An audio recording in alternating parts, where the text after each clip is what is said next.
Welcome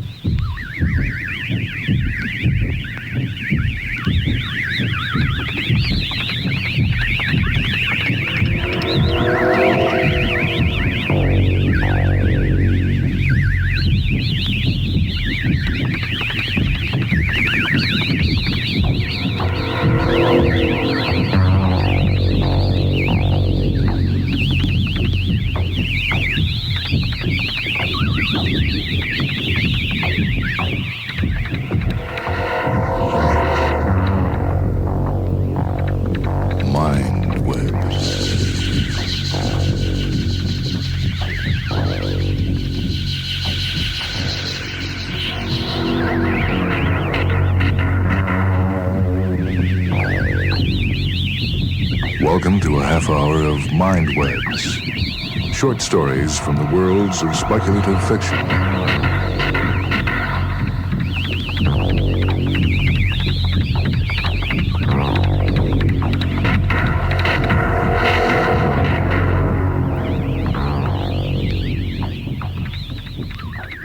This story is titled A Night in Elf Hill, written by Norman Spinrad. It comes from the book The Farthest Reaches, edited by Joseph Elder.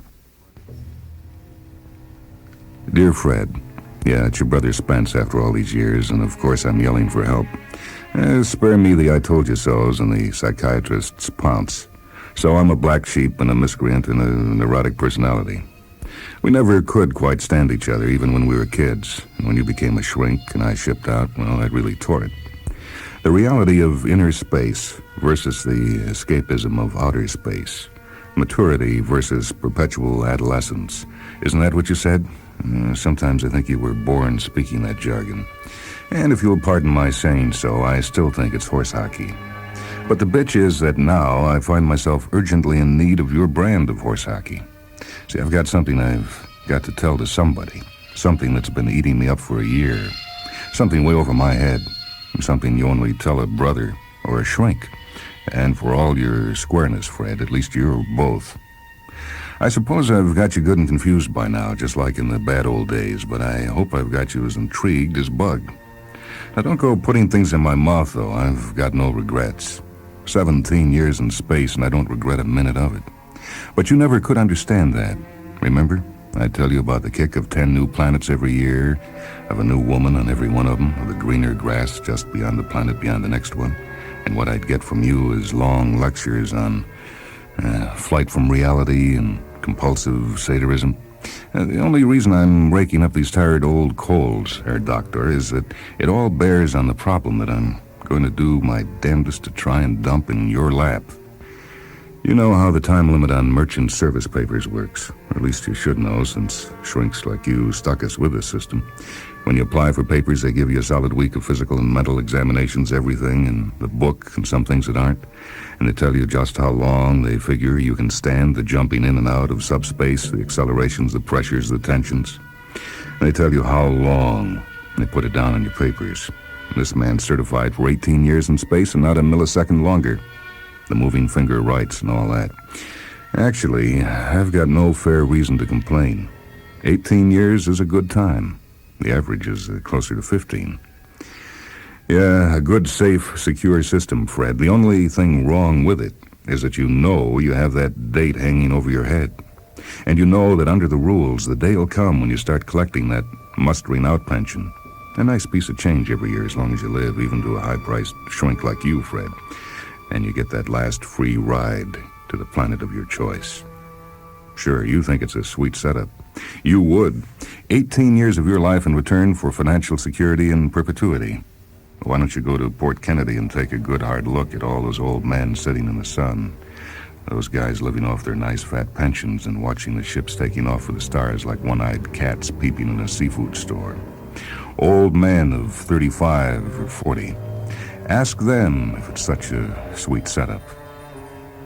Man, I'm sure glad this is a letter, because I can all but hear you bellowing something like, I told you so. What was it you used to call shipping out? A night in Elf Hill. Yeah, where a man goes into the Hall of the Elves for one night of partying, and the next day when he comes out 100 years have passed. He's an old man, an old man, and his life's over. I can hear you telling me that I can't find myself by searching the galaxy, that I've got to look within. And now look at you, Spence. You're a hollow shell, a 38-year-old adolescent. Yeah, I can see you shaking your head with infinite sadness and infinite wisdom. And you should be glad this isn't face-to-face, too, Fred, because I'd kick your sanctimonious teeth right down your throat. And you know I always could lick you. Suffice it to say that unless you can come up with some pearl of wisdom from out of your bottomless pit of middle-aged maturity, and don't get me wrong, Fred, I hope to God you can, when I'm mustered out next year, that last trip won't be back to Earth. It'll be to Mandala. I know, you've never heard of Mandala. Who has? It's a nothing little planet orbiting a G4 sun. Colonized about a century ago, maybe 15 million Yokums living off the piddling mining industry on one continent. That's Mandala. 10,000 mudballs just like it are scattered all over the galaxy. But I'm really afraid that unless you can stop me, Fred, I'm going back to stay.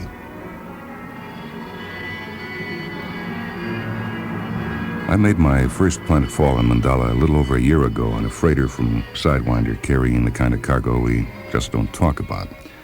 The population's small. There's only one town with nearly enough people to call itself a city. The outback has been pretty thoroughly explored by air. No interesting local beasties or natives.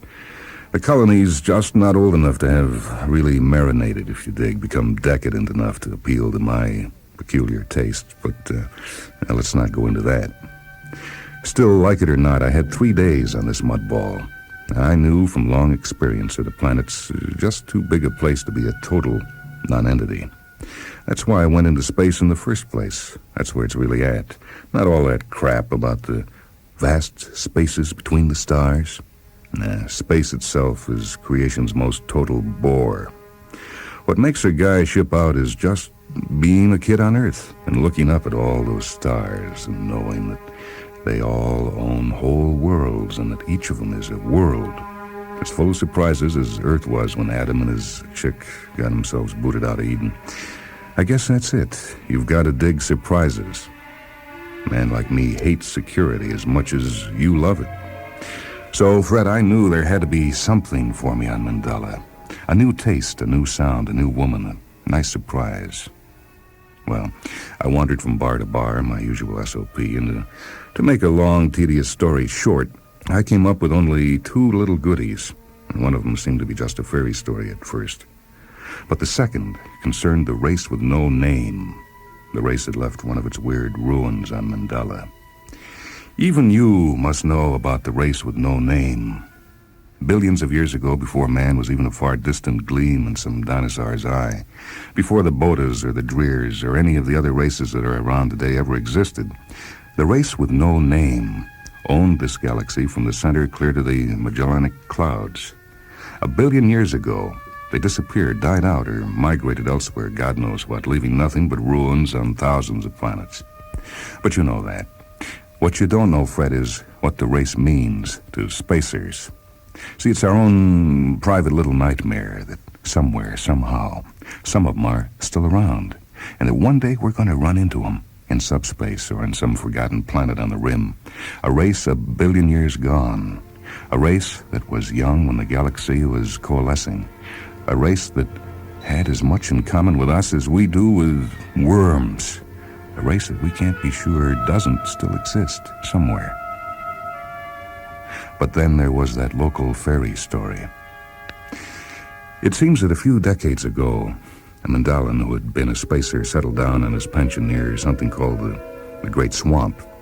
Apparently, he wigged out, was known to rave about someplace in the swamp that was the most beautiful city in the galaxy. Of course, there was no such thing in the swamp. And one day he just sort of disappeared and I never found his body. The locals claimed that other men had disappeared into the Great Swamp, but nobody I talked to could name names. Just the usual crock, you're thinking, huh? But the race with no name had left a ruin on Mandala. And when you added that to the fairy story, you ended up with something that smelled of artifact. I guess they've found maybe 24 intact artifacts of the race with no name. I lose count. There's the solid hole on Beauchamp, the time trap on Flor del Cielo, and the subspace block on Misty. That horrible thing they haven't even named on Channing, the thing that turns living creatures inside out. No one knows what any of the damn things really are, and I suppose we never will. Maybe I hope we never will. But I got the smell of artifact on Mandala. Somewhere in that swamp was something. No matter how many men have died or worse because of them, I still never heard of a spacer who could resist the lure of discovering an artifact. Don't ask me why. Why do people pick at scabs there, Doctor? So anyway, I rented a flitter, bought some tinned food, leased an energy rifle, which everyone assured me was about as necessary as a conversion bomb, and set out for the Great Swamp.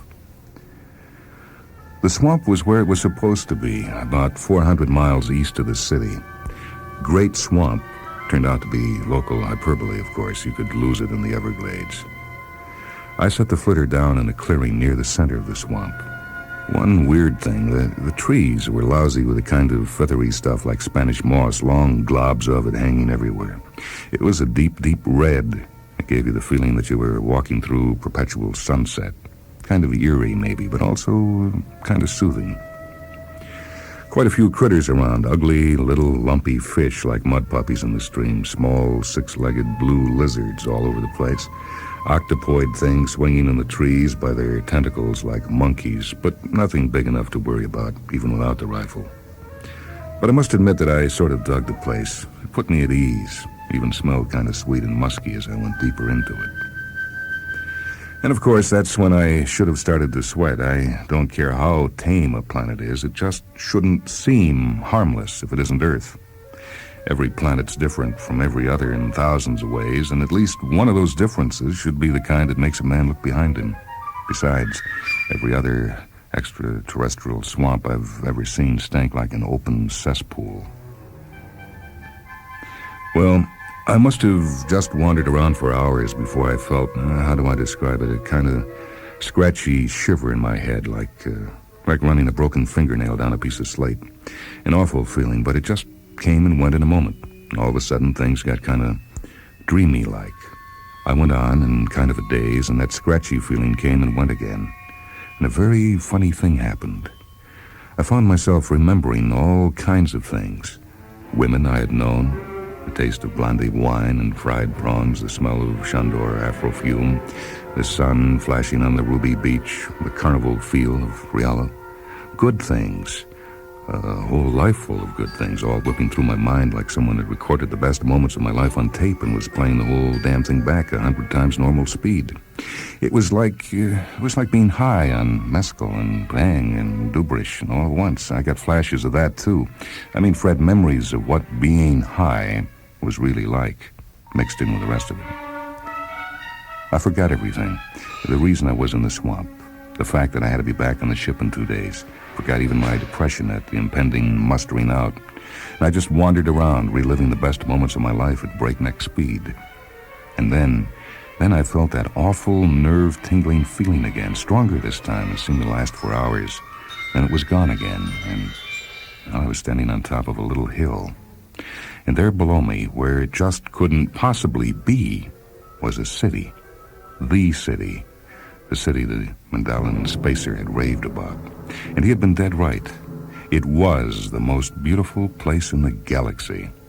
Translucent towers of emerald a mile high, piercing the clouds like artificial mountains, hundreds of them. And the streets of the city wound around their feet, streets jammed with buildings from 100 planets and cultures.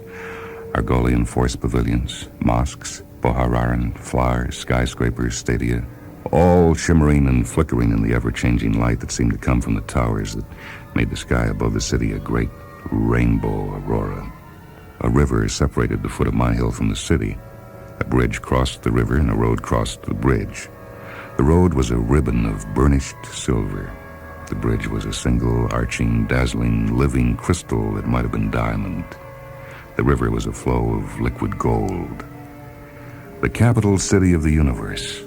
Utterly stupefying, utterly impossible, and yet I had that, deja vu feeling that I had somehow seen it before. What can I say, Fred? I must have been out of my head. It couldn't be there, but it was. and I couldn't even think of all the impossibilities of the situation, the sheer insanity of it all. I ran down that hill like a sex-starved hermit toward a Mexican border town, down the Silver Road, across the Diamond Bridge, and I was there, totally there. Ever been in Rio at the height of the carnival? Ever spent Mardi Gras in old New Orleans? You ever heard of how Rialo becomes one great citywide party on Settling Day Eve? Well, triple that, Fred. Raise it to its own power. Take a big drag of opium, and man, you won't even come close. It just sucked me in, whoosh. The streets were simply boiling with people and beings. Golden women from Topaz, tall green jungle masters from Mazan, Steppenfolker from Siegfried dressed in clinging mirror suits, gleamer-faced cheerbodas and women with hair piled into nests for shimmering Grelin glass butterflies, beings from 1,000 planets all babbling and laughing. Carnival sounds, Fred. Laughter, singing, music. Carnival smells, perfume, frying food, hashish smoke, wine, women. I felt as if I'd stepped into the Arabian Nights. Any minute a flying carpet might float by. I felt as if I had been searching for this place, this huge carnival, this moment in time all my life. I wanted to laugh and scream and cry. And then I felt that itching in my mind again, and I saw her coming toward me, straight toward me through that packed throng which seemed to drift away before like fog melting away in the sun. She was wearing those now opaque, now transparent golden robes from Topaz. She was almost my height, had exotic oriental features but bone white skin. Luminous emerald hair cascaded onto her shoulders. She had a slim but full body, and through a momentary transparency in her robes, I saw that her nipples were an impossible blood red, matching the color of her small, full lips. She was like no woman anyone had ever seen. And yet, as she stood before me, I had that uncanny déjà vu feeling again. I knew her, but from where? Ridiculous. How could any man forget a woman like this? She touched my hand, and a thrill went through me like a jolt from a pleasure box. Hello. I've been waiting for you. We've all been waiting a long, long time, just for you. Come join the carnival. She laughed, reached up, curled her hands around my neck, and kissed me. Her mouth was warm and open, and the taste of her breath made me forget everything. I moved my body against her, asking the question, and she answered me with a counter-pressure that was more than a compliance, more certain than an open invitation. She snaked her hands down my neck, over my shoulders, across my chest, and took both my hands in hers. She nodded toward the choked, swirling streets. Come on. The best night of your life is waiting for you, and the darkness is just beginning. How long does all this go on? Forever. For you, this can be the night that lasts forever. And before I could say a word, before I could tell whether I was eager or afraid, she tugged at my hands and we were off into the carnivaling city together. She led me through the streets, through the laughing-packed streets, past knots of humans and bodas and drears, open stands offering food and wine and drugs from all over the galaxy. And then finally into, a house, a room, a place, a great round hall. The walls, a circle of marble columns past which I caught glimpses of other halls and rooms and passageways beyond. They seemed to go on and on and on. A labyrinth of rooms and hallways packed with people and beings and tables bearing food and drink. An endless, continuous party that wound through the hall and the rooms beyond and perhaps the entire city without limits, without end. We drifted from crowded room to packed courtyard. A dark chamber where naked women danced to the pounding beat of African drums. An open court by the golden river where we sat on white sands, inhaling mutar from Topaz, and watched the golden ones do their insidious water dance.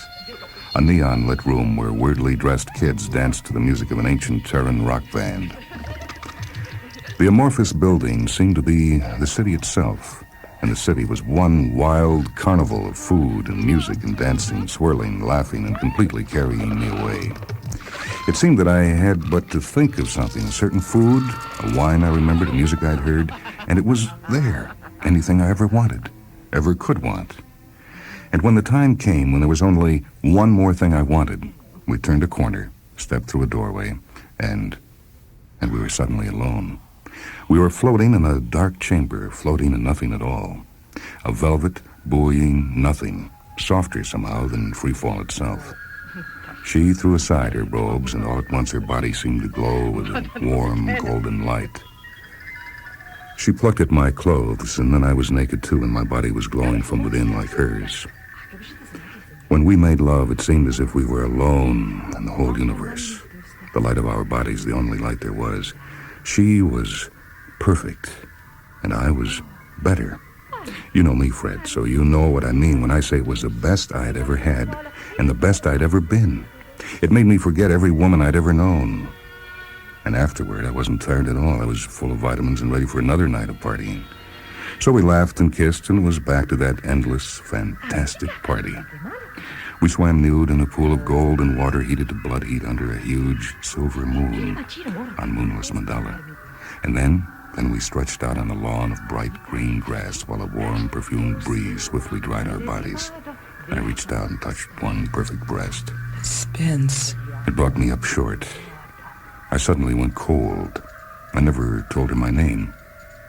That one impossibility somehow reminded me that I was here in the middle of a swamp where there was no city, where I was afraid, furious and afraid.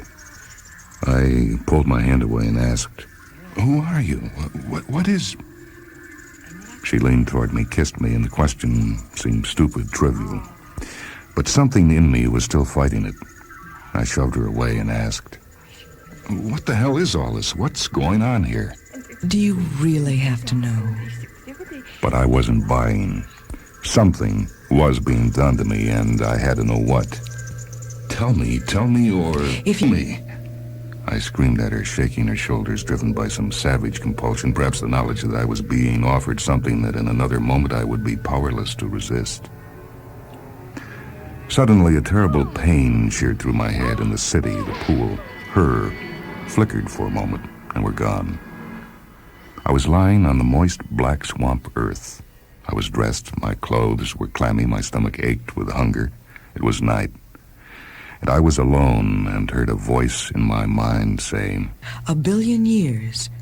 1,000,000,000 years is a long time to be alone, unused, discarded like a broken toy. What are you? Her, the city? You, mostly you, and a little of me. I looked into your mind, read your memories, your desires, things you didn't even know yourself, and I gave it to you. What you wanted, what you really wanted. It was easy. That's what I was, made for doing, 1,000,000,000 years ago. All an illusion, just a reflection of my dreams? You underestimate the subtlety of the masters, those you call the race with no name. No mere wish fulfillment for them. Every world in this galaxy was theirs, but it was not enough for them. They craved new worlds, subjective worlds, worlds that lived and breathed and reflected their private whims, but worlds that were still apart from their minds, worlds that held surprises for their dirty, jaded minds. None of them mere dreams, but none of them real. But you're real. You're talking to me now. I'm real. You would call me an artifact. They created me out of metal and force and things you could never understand. They gave me the power to read the innermost thoughts and desires of all sentient beings, the power to spin dreams, beautiful dreams without end. A toy, just a toy. But they wanted more. They wanted passion. So they made me sentient, a living, caring thing, a thing with a will and only one motivation, the passion to please a sentient being, any sentient being. And then, 1,000,000,000 years ago, they left for I know not where, and they left me here to rot, flung aside when they no longer were amused by their toy. They left me here to rot and suffer and yearn to please a sentient being. For 1,000,000,000 years, 1,000,000,000 empty years till humans came to this planet. I shivered in the warm night, felt monstrous things staring at me from out of the black, black night, from out of the unthinkable, distant past. But you're not a woman? I can give you every woman you could ever learn to want. I want to see you. I cannot disobey the order of a sentient being, no matter how much I want to. There was a movement in the trees, and I saw a dark shape, a slithering metallic thing, a lump of darkness blacker than the night. A wet sound, a cold, cold wind across my face, a vortex of something my eyes could not focus on. I felt myself falling into a black, black pool eaten alive by green, squamous things. I screamed and screamed and screamed. And all at once, I was standing in the middle of the diamond bridge, and she was standing before me. I can't keep you from going. She kissed me and gestured toward the great emerald spires, the carnival that went on and on and on. All yours, Spence. Your own private heaven. A universe all for you. A universe that was made for you. Think of it. Being made love to by a whole universe. A night of pleasure that never ends. Forever, Spence. A special kind forever. What kind of forever? What does it matter? A second, an hour, a day, a year, a billion years. If it seems like forever, it is forever, isn't it, Spence? And I can make it seem like forever. You know I can. I can't keep you from going, but can you keep from coming back? Then she was gone, and the city was gone, and I was alone in the silence of the swamp. I stumbled forward a few steps, and my feet clattered against something in the dark, something hard and round. I reached down, touched it, and pulled my hand back. It was a skull, a human skull. I remembered the Mandalian spacer, and I felt the gnawing hunger in my guts, and I remembered that in the city I had eaten and eaten and eaten. What kind of forever? Well, now you know why I'm writing to you, Fred. Soon my papers will expire, and I'll have to pick one lousy planet out of a whole galaxy in which to spend the rest of my life. Please, Fred, look, talk me out of it. Say something, anything that will make it seem wrong. But make it good, brother mine, make it good, will you? Say something, anything, that'll keep me from going back to Mandala. Spence. You've heard a story by Norman Spinrad titled A Night in Elf Hill. It appears in the book The Farthest Reaches, edited by Joseph Elder. This is Michael Hanson speaking. Reading with me this time was Mindy Ratner. Technical production for Mindwebs by Leslie Hilsenhoff.